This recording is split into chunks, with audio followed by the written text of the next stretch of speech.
अरे देवा, साबुदाणा तर संपला. वैशू, ए वैशू, काय गाई अगं काय गाई तेवढं पप्पा संग जा आणि साबुदाणा घेऊन ये. साबुदाणा कशाला गाई? माझा उपवास आहे आज. मग भाकरी कर की. उपवासाला भाकरी नाही चालत, साबुदाणा चालतो. होय, मग तर जावंच लागून दुकानात. पप्पा चला. बरं बरं बरं, चल. चावी घेतली गाडीची? हा घेतली चला. चला. वैशू, जा साबुदाणा घेऊन ये. अहो काका, साबुदाणा घ्यायचाय, पण तुमच्या दुकानातला साबुदाणा एकादशीला चालतो का? हा बेटा चालतो की. नक्की चालतो ना? हा बेटा नक्की चालतो. किती देऊ? नाही, पावशेरच न्यायचंय. औषध बरोबर लगेच देतो.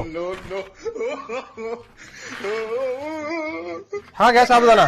अजून काय? नाही एवढंच, अजून काय नाही. किती पैसे झाले? 20 रुपये द्या. जरा. पिशवी आणली का? कशाला? हे साबुदाणा न्यायला फुटन बिटन तो. कशाला? तुम्ही तर म्हणले साबुदाणा एकादशीला चालतो. अरे बेटा तसं नाही चालत तो, खायला चालतो.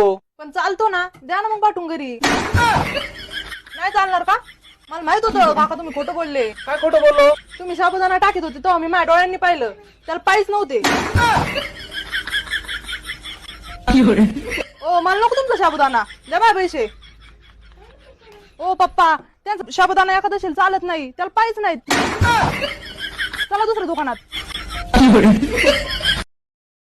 Download ShareChat.